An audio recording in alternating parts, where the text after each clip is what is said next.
Tough act to follow. Tough act to follow, Kenny. Yeah. Yeah, I just told him I can only try to be better.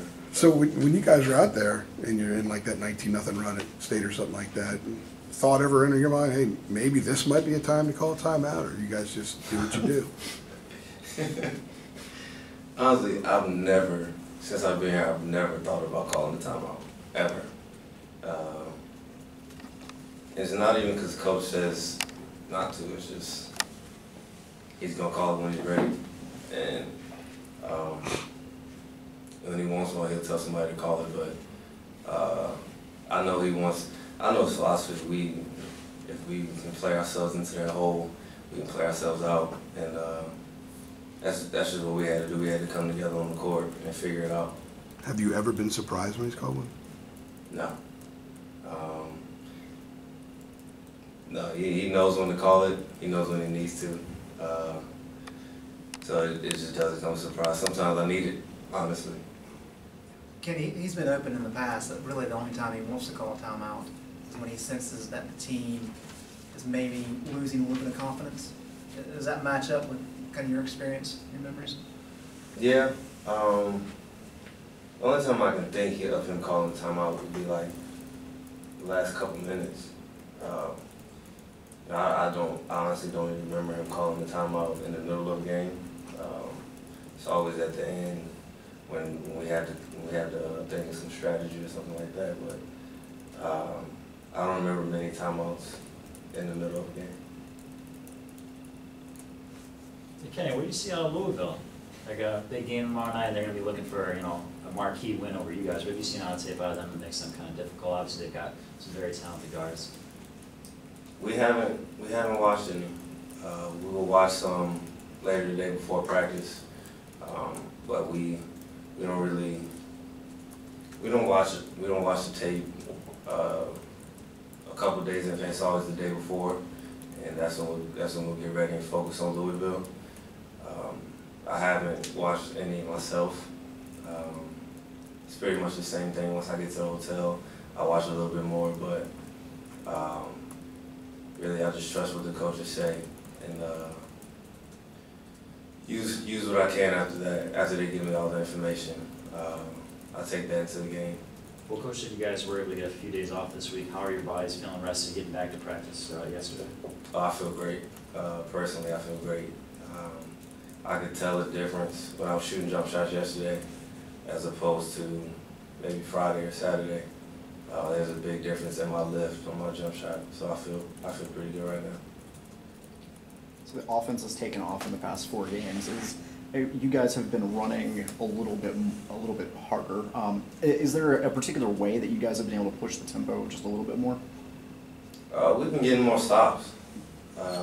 That's where it starts. We can get stops and get the ball off the rim and get it up quickly. Then it starts our fast break a little bit faster, and I think that's the difference in these last 4 games is teams aren't hitting as many shots, so we're able to get the ball off the rim, get the outlet pass, and get it up the floor quicker. So that's been the key thing these past 4 games. Kenny, this is a big game tomorrow with regard to the ACC standings and that double bye in the ACC tournament. Is that something that, I know it's not focused, but is that something you're aware of, the kind of the critical nature of these games coming up? Yeah. We know how critical it is for us to finish the season off strong, finish the regular season off strong in terms of ACC tournament.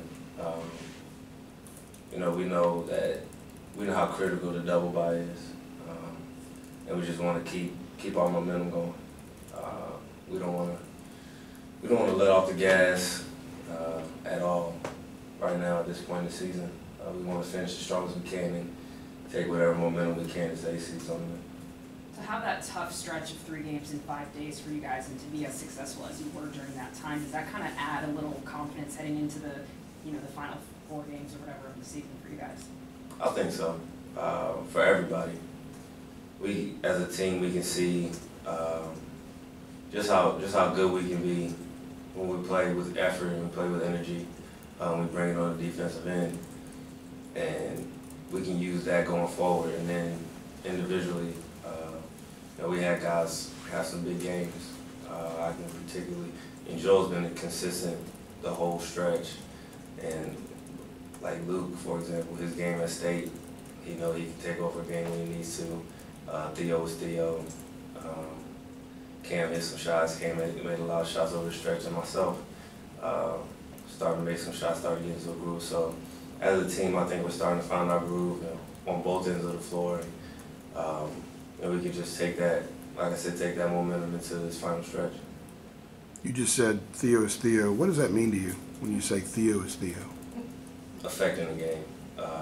You know, you can't say specifically what it's going to be, but you know he's going to affect the game somehow, whether it be 10 rebounds, 10 assists, or 10 points. He's going to bring something to the team. He's not just going to be out there getting cardio, and he's going to find a way to affect the game in some way. And that's what Theo is. That's who Theo is. That's what he does. Speaking of Theo, he mentioned a month or so ago, after one of the games, that he tries to be the more optimistic senior, let Joel kind of get on people more. It's kind of a yin and yang type thing with those two.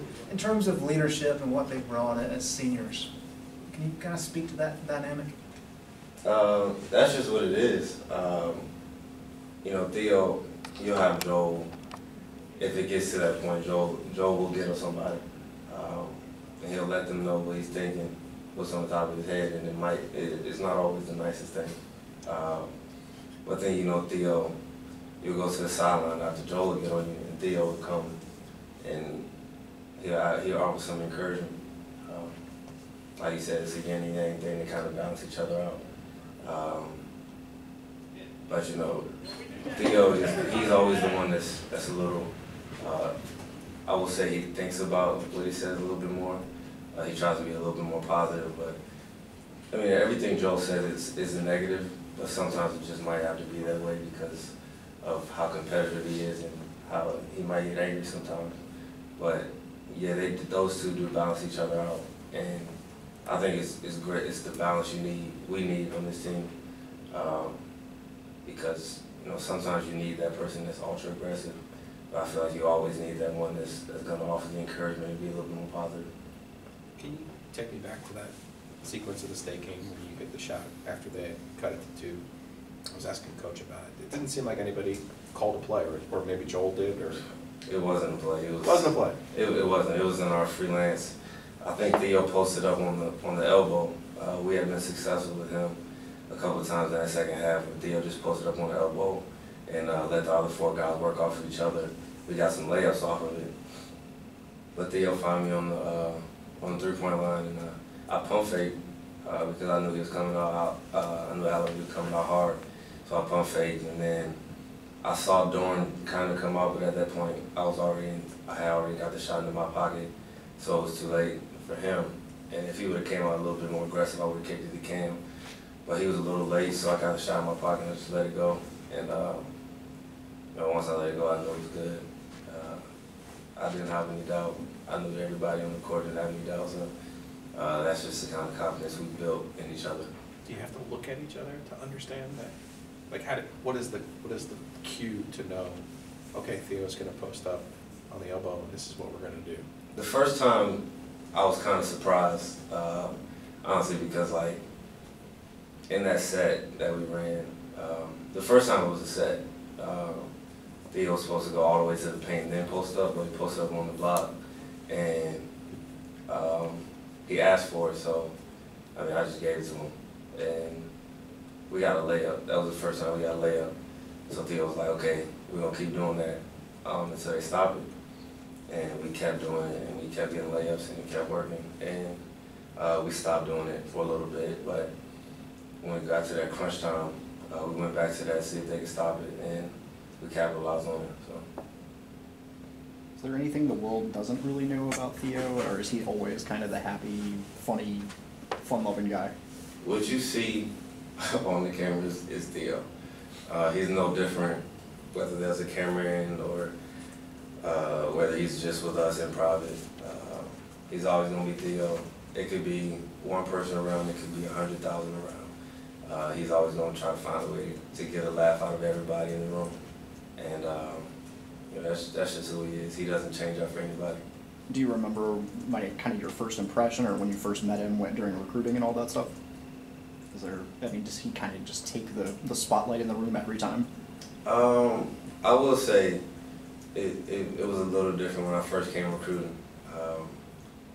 I didn't notice him as much as you would notice him now. If Theo walks in the room, he's gonna let everybody know it. And when I was recruiting, it wasn't really like that. But that's the only difference. Anything else? Thank you, Ken. Thank you, Ken. No problem. Thanks, Kenny, appreciate it.